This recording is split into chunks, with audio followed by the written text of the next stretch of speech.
I made a little mistake here, but since it looks cool, I wanna put it so you can see it. Hey everyone, my name is Paolo. This over here is Jiro. Today we're going to do a tutorial about shader graph. I've seen a lot of tutorials that are like how to make this one specific material, like how to make a little lava thing or how to make a portal or something like that. Instead of that, I want to go through like the different things I usually do in most materials I work on shader graph. Kind of get you started and give you some tools so you can make whatever you want. We're starting from an empty scene here. This is a brand new project. I made it into Universal Render Pipeline. Since we're going to be talking shader graph, shader graph only works in Universal Shader Pipeline and the high definition render pipeline. So you need to use those for that. Now, a lot of the principles I'm going to give you are like general principles of shaders. So this actually applies a lot to like Amplify Shader Editor, or even if you're writing HLSL directly, like a lot of the ideas are exactly the same. Depending on the version of Unity that you're using, you might have to go into Package Manager, find the shader graph and import it. But all the newer ones already have it included when you make a URP project. Okay, so let's start with creating our first shader graph. So you right click over here in your project and you can go into Create, Shader, Universal Render Pipeline, and then we have a few options here. For now I'm going to select Unlit, just because it's the simpler one. And let's call this Example Shader. Then you can right click on it and say Create Material, and this is the one that's actually going to be used to render. So let's do that one, and then over here in our space, let's create a 3D object. Let's make a little quad. I like using Game Object Align View to select it, and that puts you in, and you just can like pull your camera back a little bit, and there you go. You see it full frontal. Then you can just grab the material and drag it onto it, and now this is using the material we just created. Now personally, I like to have a certain layout when I'm working with materials. I like to be able to see this while I'm working on it, but you'll see in a moment once we open this, once we open the shader itself, it's a pretty big window, right? It has like a whole bunch of things. So I like putting it on this side.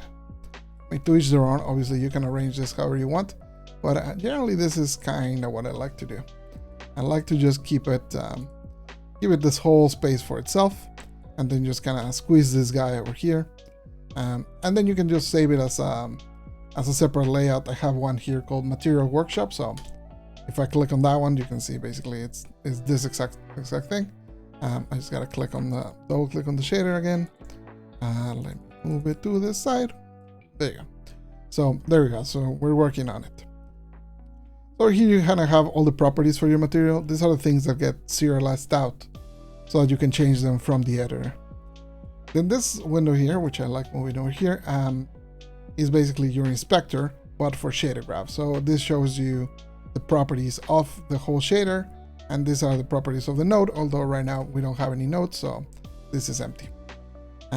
And then over here, well, this over here in the corner, sorry, is a preview. As you can see, I'm also having the preview over here. I prefer it here because it's just the real world one. You can see the effects of lighting a little better. I feel that this one is a little more realistic, but this one works too. And finally, this is it. This is where we are going to output everything we do. Now, as you can see, it's separated into two parts, the vertex and the fragment. The vertex is the actual vertices, so like the 3D geometry. And I'm actually not going to touch on this much. I personally don't very often use this. They can be very useful for things like, for example, simulating water, where you want to do like disruption of the surface, or any sort of deformation to the actual geometry that you want to do. But they are a little more complicated, so I'm going to leave this ones out for today. What I'm going to focus on is the fragment part. And fragment is the color of the thing. So as you can see right now, it just comes in, and by default it has a gray here. So actually I can just select, for example, a red, and then I can save my asset, and there you go. Our material is red. Now obviously this is kind of dull and doesn't do a ton, so we can try a few other things. So for example, I can start by creating over here a node, and I'm going to call this a vector tree, and this is going to be our color. So X, Y, and Z basically match to R, G, and B. So if I put this here, you can see it becomes black because it's 0, 0, and 0. But if I go and do like, I make it 1, now it's green because RGB therefore this one is 1 over here. Let's try and play a little bit around with the color.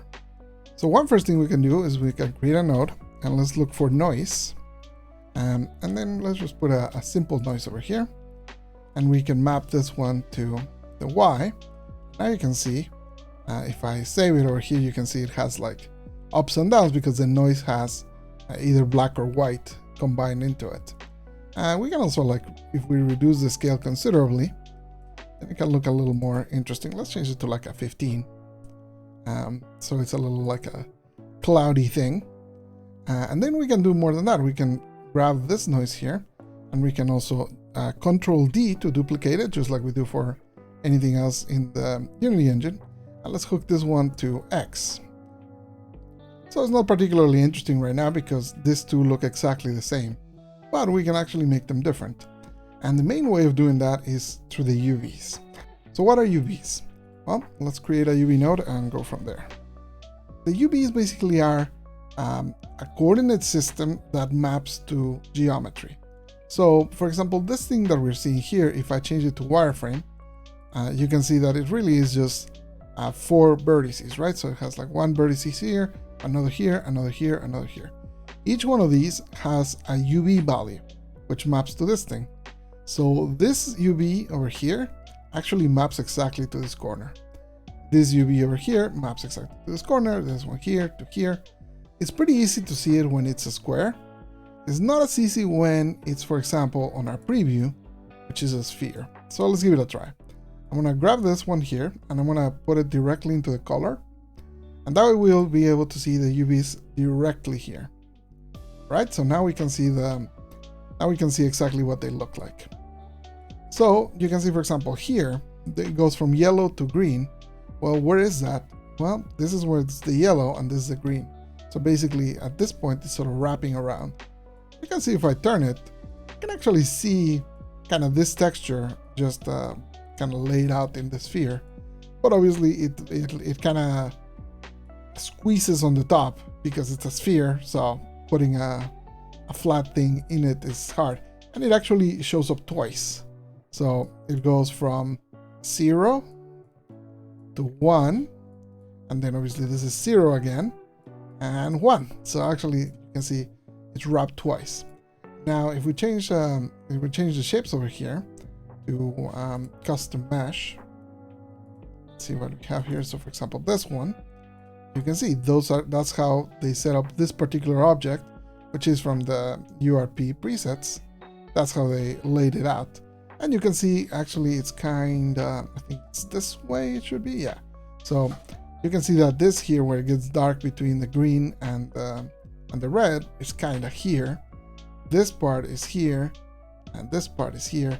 So that matches, but then this side is like full green. So whatever color you put here will appear here. So that's what UVs are. Essentially are a mapping from each vertices into a different texture.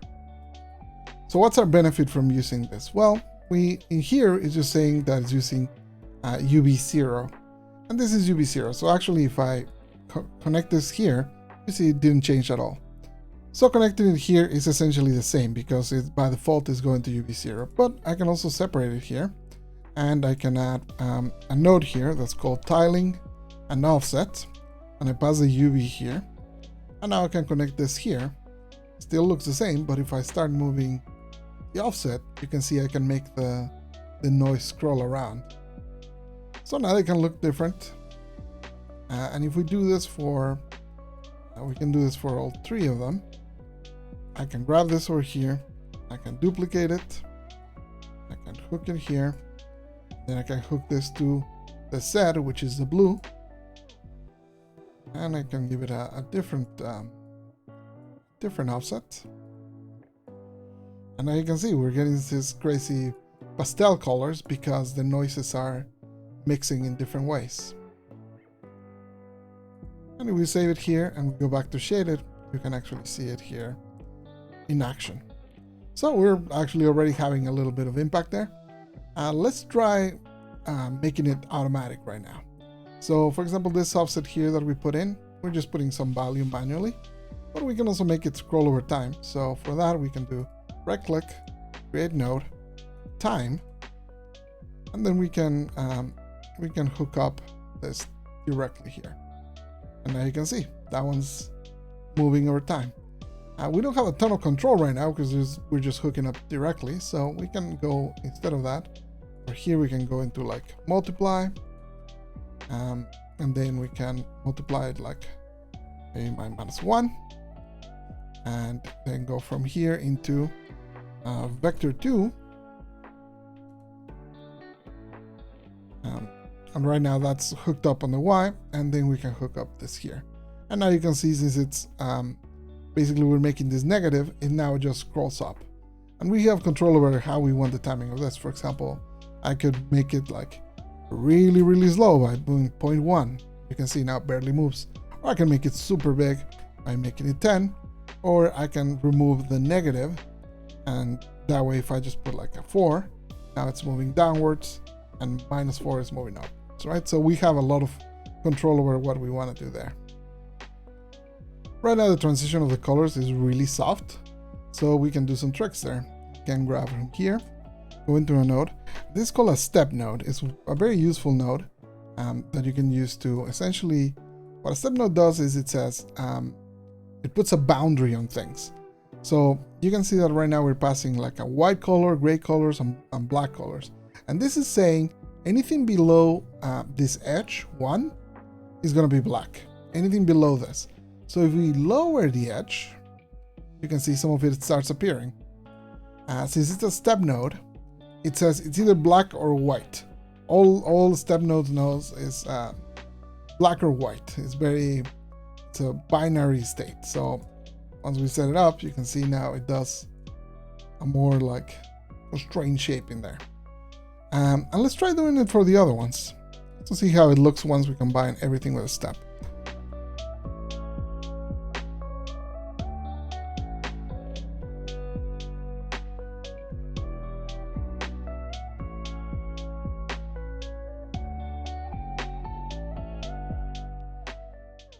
So taking this a little bit more to the extreme, where I'm doing a different dialing and offset, this is what it ends up look like.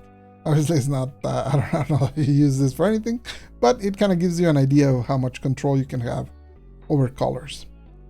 Now, when we get to this part, basically this color is essentially what we're seeing here, but we can still mess with it a little bit more. So let's push this off a little bit more, and let's create over here a multiplication. I'm basically going to mask it. I'm going to multiply it, and I'm going to multiply it by something called a Voronoi. And Voronoi is essentially like a pattern that you can create mathematically. And you can see, for example, here, if I bring the angle offset to 0, it becomes perfect squares. If I start amping it up, you can see that the cells sort of start moving, and then the cell density, as the name implies, it changes the cell density. And just like in the other one, I can also mess with the UV. So if I want to make it this scroll, I can also make this scroll. And then if I combine it, you can see, since I'm multiplying it, everywhere where it passes black, it basically becomes fully black, which makes a lot of sense. So what can we do with this? Well, earlier we saw how you can use step to basically make it either black or white. In this one, I want to use something called smooth step. A smooth step is kind of like step, except it has 2 edges. And then you can use those 2 edges to kind of make a little fade in between. So you can still have grace when you're using a smooth step. So you can see if I up the lower step, all the blacks, basically all this, the ones that are gray start becoming black. And if I bring the other way around, if I lower this one, a lot of the grays start becoming white. You can choose which side you prefer. So if I do this and then I multiply it by this, you can see now the shapes are very, very different. Now maybe what I want to do is I only want it to be visible where the black parts are. So for that we can use another node that's very commonly used called 1-. The 1- node essentially flips things. So you can see what was white is now black, what was black is now white. And if we hook it up over here, you can see quickly what effect it has. So now I can barely see the color because of how much black there is. And that's because I decided to multiply. When you multiply something by a black and white, generally what you're doing is you're masking it. You're making it so anything that's in the black disappears, anything that in the white is preserved. But instead of a multiply, for example, we can remove this one and we create an add node. I could grab this one over here, add it to our original color, and all it will do is add a little bit of extra brightness in spots. So this is, if you want to just make like highlights or make certain parts brighter, this is what you would use. So now we saw that smooth step is a thing. Let's try and replace it here. I'm going to replace this quick.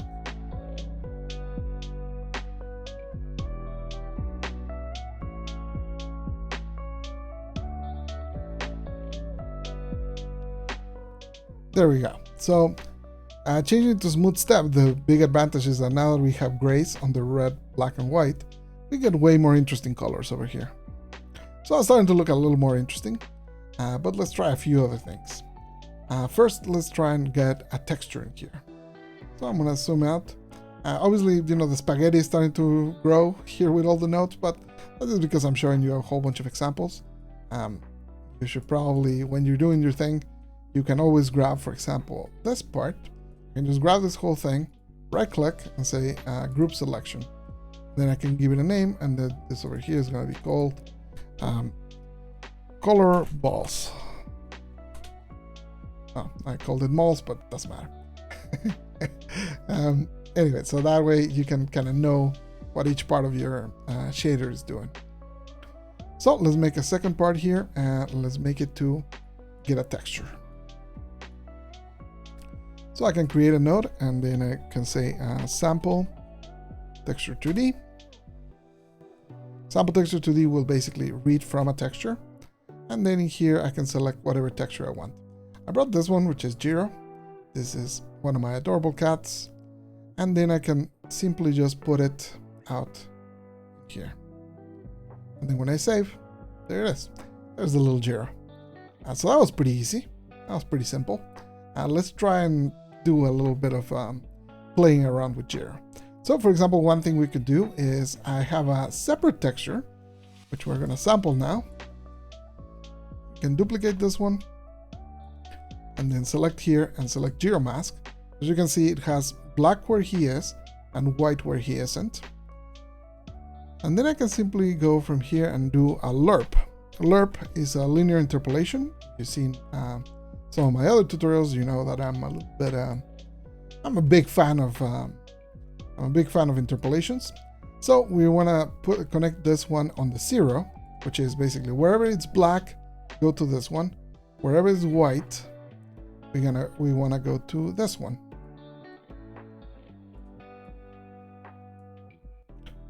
I made a little mistake here, but since it looks cool, I want to put it so you can see it. The reason this is wrong is because by mistake I used inverse LURP, where I wanted to use LURP. So let me fix that. And there we go. Now we have Jiro with a little party theme on the back, just by using this little mask right here. So I'm going to add a little bit of distortion. This is a pretty common effect that I use often. And for that, I'm going to actually sample another texture.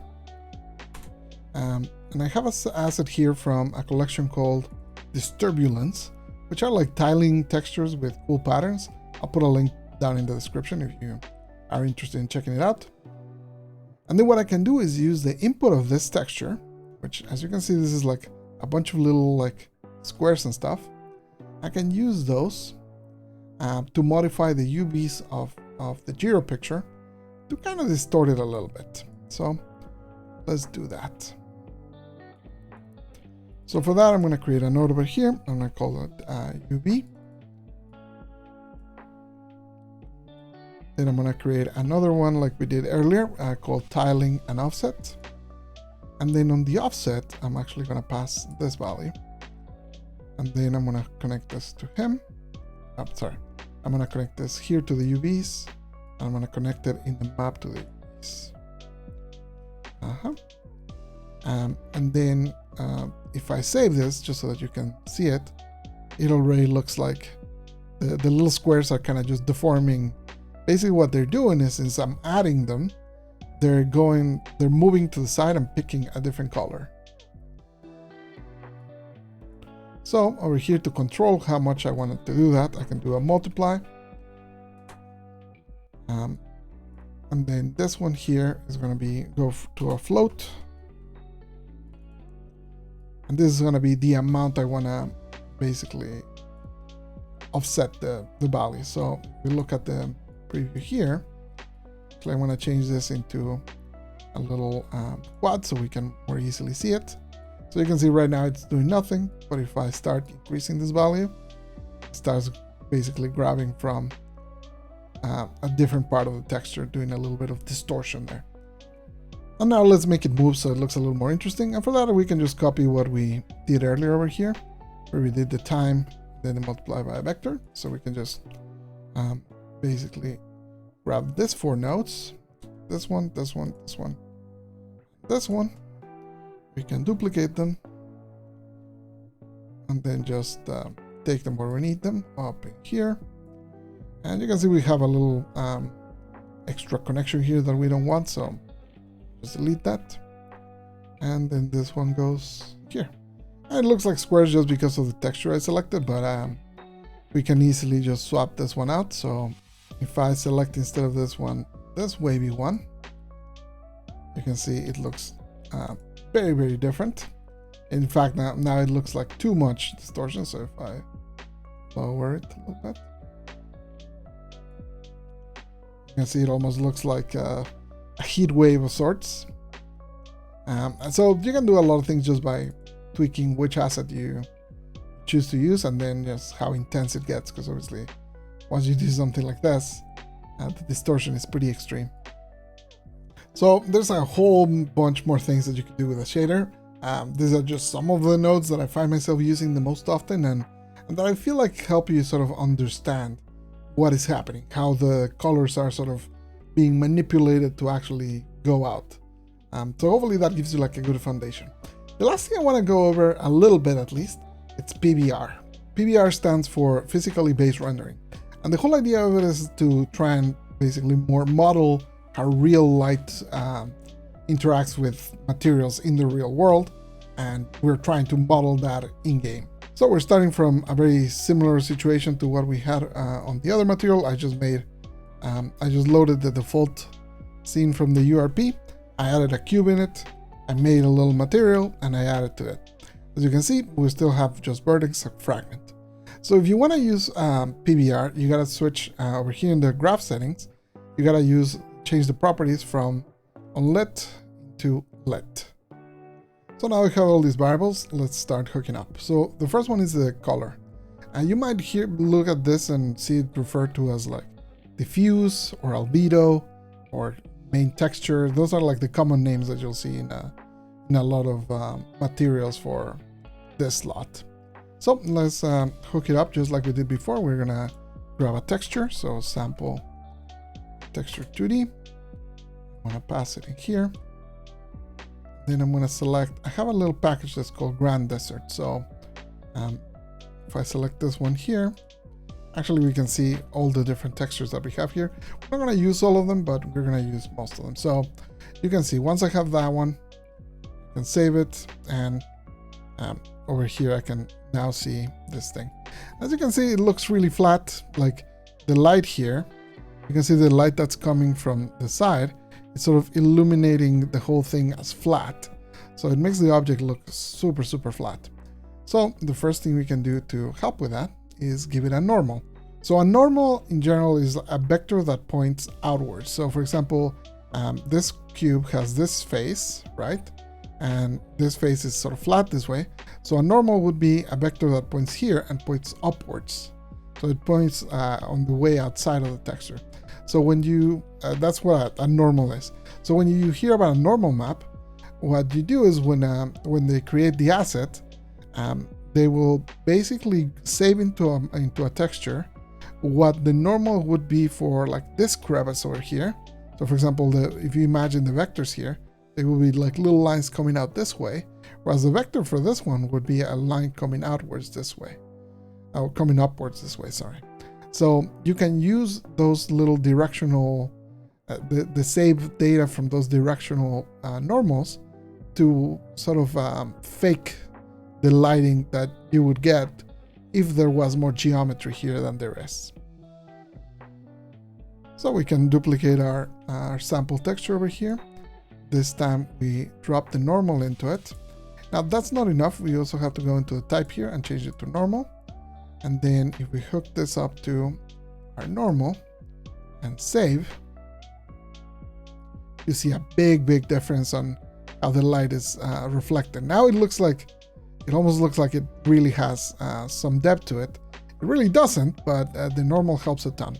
And normals were the thing that came in during the HD revolution of games, you know, that step at the end of, I think it was at the end of PS2 era, and really improved the quality of graphics without like a huge impact performance. Now I'm gonna hook up the ambient occlusion next. Ambient occlusion basically stands for sort of like the places where the light wouldn't reach very well. In the case of a texture like this, you'd imagine like the light wouldn't really reach very well into this crevices. Like for example here, you can see there's like a little bit of a highlight there that is kind of wrong, right? Like why is the light reaching into that spot? So in theory, ambient occlusion should help us with those sorts of things. So let's duplicate this again, bring it down here, and I'm gonna grab my ambient occlusion texture and put it here, and let's hook it up. So it's hard to notice a difference right away. So a quick way that I like to do it is, for example, I can go here and then multiply this by a float. And this float, we can actually add it as a property. So I actually haven't shown you this, so I was saving it for now. So you can grab this and then right click, convert to property, and you see it appears over here. So I can just rename it to AO strength. And then over here in the graph inspector, I can select the node settings for it, and I can change it to default at 1 and maybe change it to a slider for 0 to 1. And then I save it. Then if we go to the properties of this material, which I can do by selecting it, then go into right click properties. So in the properties of this, you'll see the materials are listed under here. So it's this one, Q. I can right click properties on that one. And there we go. Those are the textures it's using, and I can adjust the influence of the AO so that you can see actually what it's doing. So this is not the greatest example for AO, but I think you see what I mean. Like if you see this material, essentially it's saying the light in those crevices should be lower than the light on the surface. That is what AO is trying to simulate. And now we get to metallic and smoothness. These are the ones that are pretty interesting. So let's actually duplicate this whole thing. And we're gonna use this one. Now I can grab this one here, right click, duplicate it, and I can rename this metal strength. Over here I can delete this one, hook this new one up, and hook up this to the metallic. And over here I can grab the metal texture and put it in. As you can see, I put a little hole in the middle just so that we can see the extreme difference when there is no metal and when there is metal. So let's give that a try. So there you go. You can see this is where the circle is applying. It still looks like rock, but where the metal is, it gets super shiny in a very metal way. I don't know how to describe it other than extremely metal. And let's duplicate it once more. This time we're gonna use this for the smoothness. So this determined how metallic the surface was. The next one is going to determine how smooth it is. And this one is one of the ones where you, depending on the assets you get, you might get a little confused because a lot of assets come with a roughness material versus a smoothness, which are the same thing, just inverted. So if you want to use a roughness texture in a smoothness slot, you gotta basically invert it. you can use the 1- that we saw earlier, for example. That's a good way to flip things here. So let's do for this one the smoothness. So just like we did before, I'm gonna duplicate this one and change this to smooth. So this is actually a good example. This package actually has a roughness. So I actually want to flip it. So over here I do a 1-, and now it's a smoothness material. There we go. So over here you can see this is set to be like really coarse. Again, this doesn't look like the material was initially intended to, because the original was not supposed to be metallic. I only made it metallic because obviously I wanted to be able to add this example for us. But you can see the points where it reaches a perfect smoothness of 1, it shines really bright. And the last slot that you can see we haven't hooked up is the emission one. And the emission is basically where the object is generating light from. And the main difference between putting color here or putting color here is that this one won't get affected by shadows. So this one, because it's not really emitting light, but it's pretending to emit light, it will know how to calculate with shadows better. I don't actually have an emission texture for this particular asset, but we can just quickly improvise one from this. So I can grab the AO and flip it. It might not be the best of the best, but from here we can actually add like a contrast node. If we increase the contrast, you can see this stuff starts going black over there. Maybe I'm going a little too crazy right now. But from here we can go into this and then multiply it. And I'm going to multiply this by a color. I'm going to change this to HDR, which is high dynamic range for the color. And let's give it a, I don't know, what's a good color? I love me some pink, so let's give it some pink. And then let's hook this up to the emission. And then when I save it, this is going to be a little excessive right now, but you can see it looks like it has pink coming out all over the place. You probably want to add like a multiply to tone this down, but it kind of gives you the idea of what it's doing. I think if I run this, and we can select an HDR, for example, we can increase the brightness of it, and now you can see it looks like it's glowing because the post effect is grabbing that HDR color and it's blooming it. So it actually looks like there's illumination coming out of it. But obviously this is pretty excessive right now, but that's just because I improvised with a texture that wasn't a real emissive texture. So one last thing I wanted to show you is I made a very simplified version here where it's just like passing in a color, passing a strength for the smooth and a strength for the metal. And this is what it looks like. As you can see, it actually reflects around, like you can see this bench. It's not really reflecting the bench. What it's doing is reflecting from a reflection probe that it's around. So you can see there's this, there are these reflection probes defined here, which actually grab like a little cube map of the scene, and then our material will use the, depending on how metallic and smooth it is, it will reflect that. So right now the cube map is really low res. Let's increase it just so that we can see. And again, this is just from a default thing that this scene has. So let's increase the resolution just so that we can see it. Now that we increase the resolution, you can see now it looks like pretty much exact. Looks pretty good, right? So we can start tweaking this stuff so you can see what it does. So the less smooth it is, the more blurry the reflection gets. And then you can think about it like this with like any sort of stainless steel or something. If you imagine the metal, the more polished it is, the more it reflects. But generally most metals will just do something like this, where you can sort of see the shape, but you cannot really make it out all that great. And then the metalness, this is more like a plastic, you know, because there's no metal included in it. So yeah, that gives you a little more understanding. I just wanted to show you the relation between reflection probes and the metalness and smoothness. which I couldn't really show you in the other one because it was so grainy. So with this flat one, you can see what it does. So that was a lot of stuff, but hopefully it gave you like a good foundation to start messing about with shaders and materials and stuff.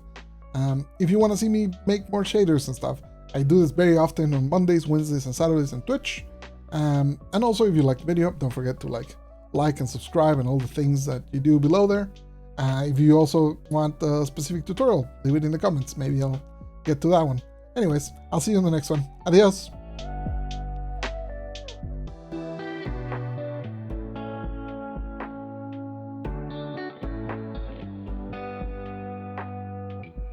Well, thanks for stopping by. Don't forget to like, subscribe, and hit the bell to be notified when new videos come out. Thanks for watching.